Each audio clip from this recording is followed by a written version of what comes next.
This weekend we're at the Biberbunker. It's been 2 years for us since we've been here, so I'm glad to be back. The terrain had a big change. I'll show you around after this intro. I hope you enjoy the video.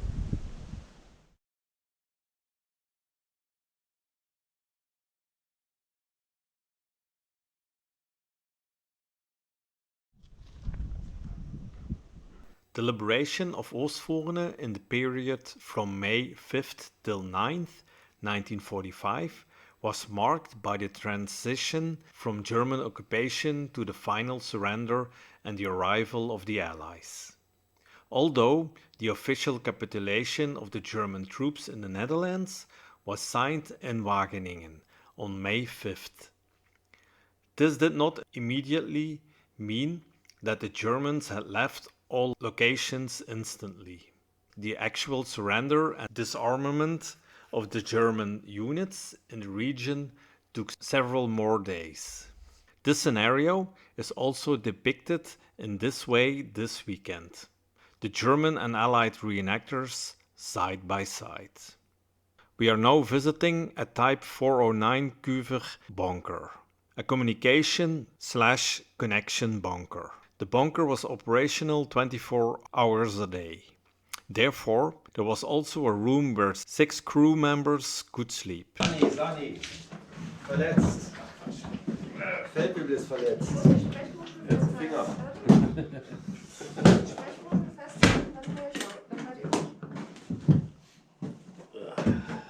Schwer Verletzung. Ja. In this bunker, we see the display of re-enactment group die 66er.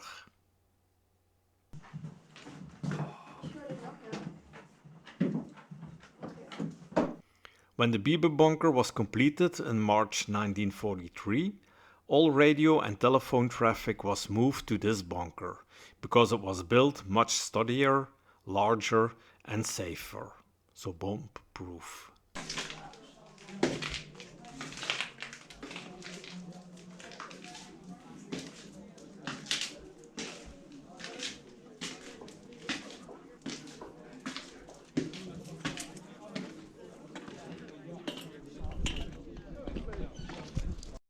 Out there, you can already see some of the work done on the estate to make it look like it did 83 years ago.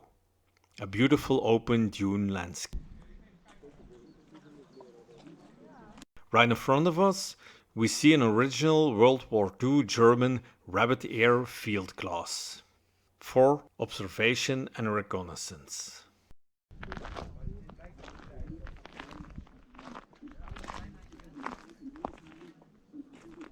Now we enter the second bunker.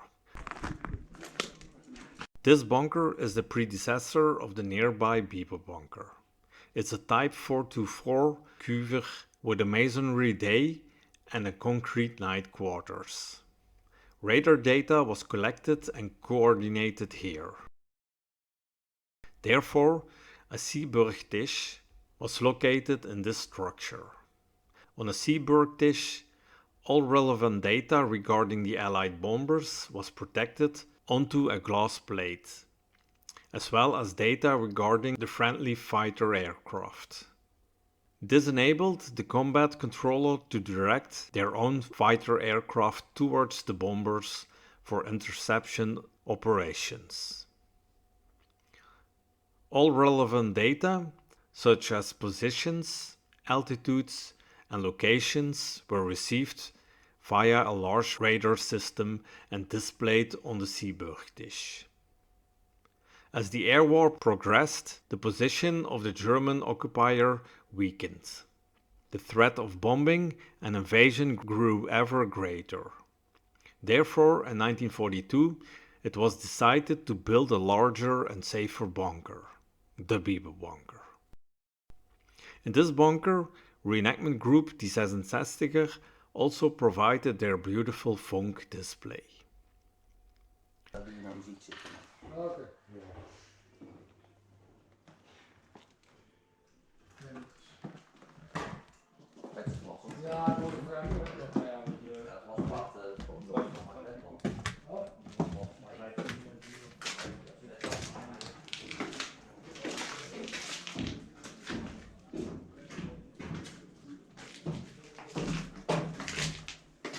The brick day room is not accessible today, but I filmed this room with the beautiful wall drawings in a previous video. Just see the link in the description.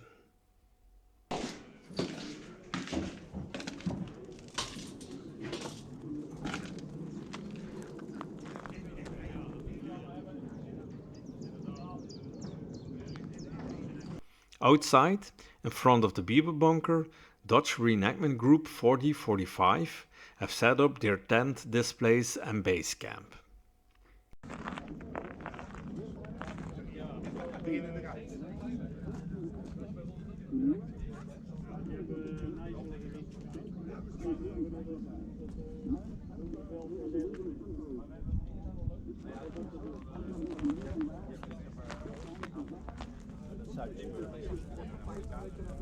Here we see a Wanderer motorcycle, a historic German manufacturer known for producing small capacity motorcycles, particularly in the 1930s. This weekend they took their great and fully working German Fieldkitchen with them, that the Germans came to refer as a Gulaschkanone, a goulash cannon, because the chimney of the stove resembled ordnance pieces when disassembled and limbered for towing. It provided us with 3 delicious meals a day during this weekend event. As I mentioned before, during the period from May 5th till 9th, 1945, German soldiers walk alongside Allied forces, hence the presence of 2 jeeps, which is a historically accurate representation. A member of the Front Geschichten Living History Group excavated this MG42 nest this very morning. There are also 2 Allied tents with displays present.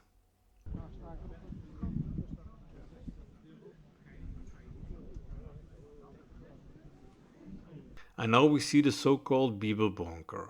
The bunker is unique in the Netherlands, if only for the fact that it has remained accessible ever since May 1956.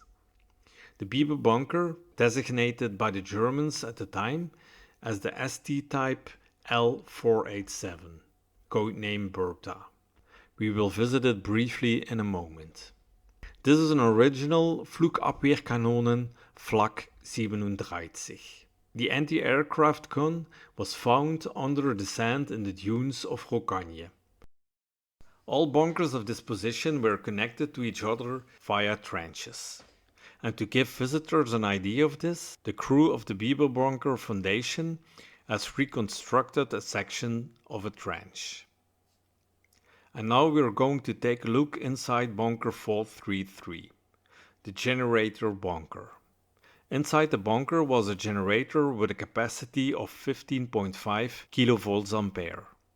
Additionally, there was a transformer in the bunker that could be wheeled in and out. This weekend, this bunker was open to the public for the first time, and re-enactment group Sanitatsabteilung 352, that's us, has converted this bunker into a Feldlazarett, so a German field hospital. The bunker is equipped with all medical facilities to treat lightly wounded as well as sick soldiers and provide them with the necessary rest. Ah wait, I have to show you something. A beautiful gift from Nick of History Secrets. He gave me these 4 toothbrushes last week during the Railway to Liberty event. 2 stamped with the Wehrmacht and 2 with a stamp from Sanitatsabteilung 352. Thank you very much, Nick.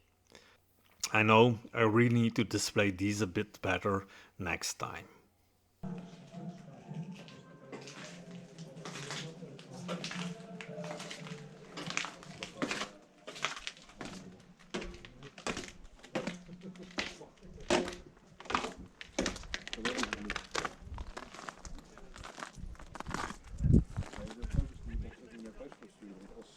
Geallieerden wisten wat hier gebeurde, dan kwamen ze daar natuurlijk achter en dat wilden ze niet. Dat die reden was geheim.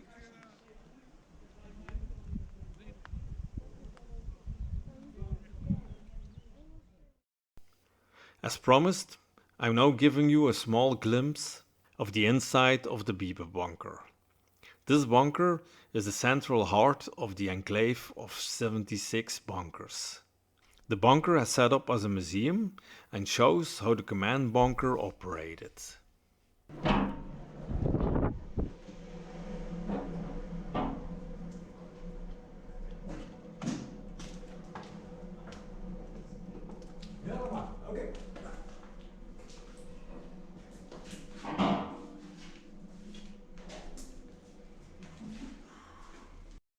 In this room, which was intended as a sleeping quarters for 2 German officers, 2 members of re-enactment group Front Geschichten Living History group has dressed up and moved in.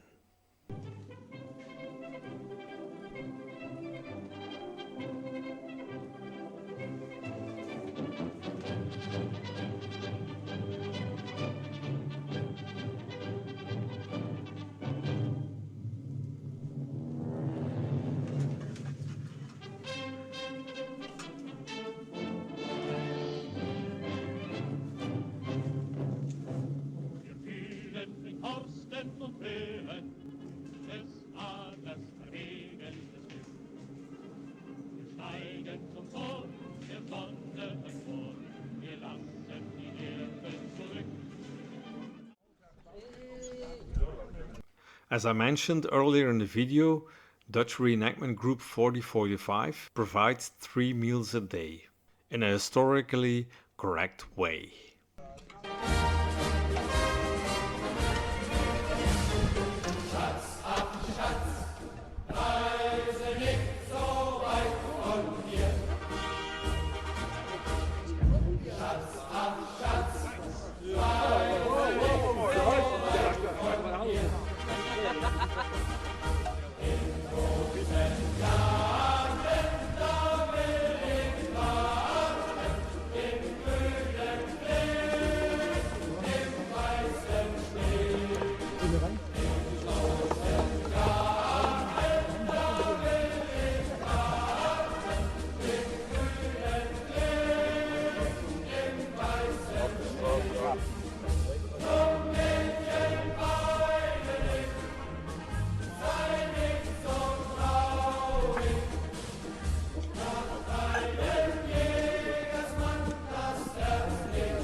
Visitors not only visit the 4 bunkers on the museum grounds, but they also received a full guided tour of the former bunker raider site.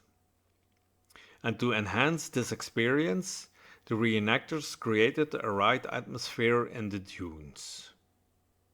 You can find more information about the other bunkers and you can view them at the end of this video. This was a wonderful event here at the Biberbunker in Oostvoorne. I want to thank the organization for the invitation and the beautiful generator bunker I was allowed to use during this event. And of course, Dutch Reenactment Group 4045, especially Michiel, for the delicious food. So I just have to say this: bis zum nächsten Mal. Tschüss.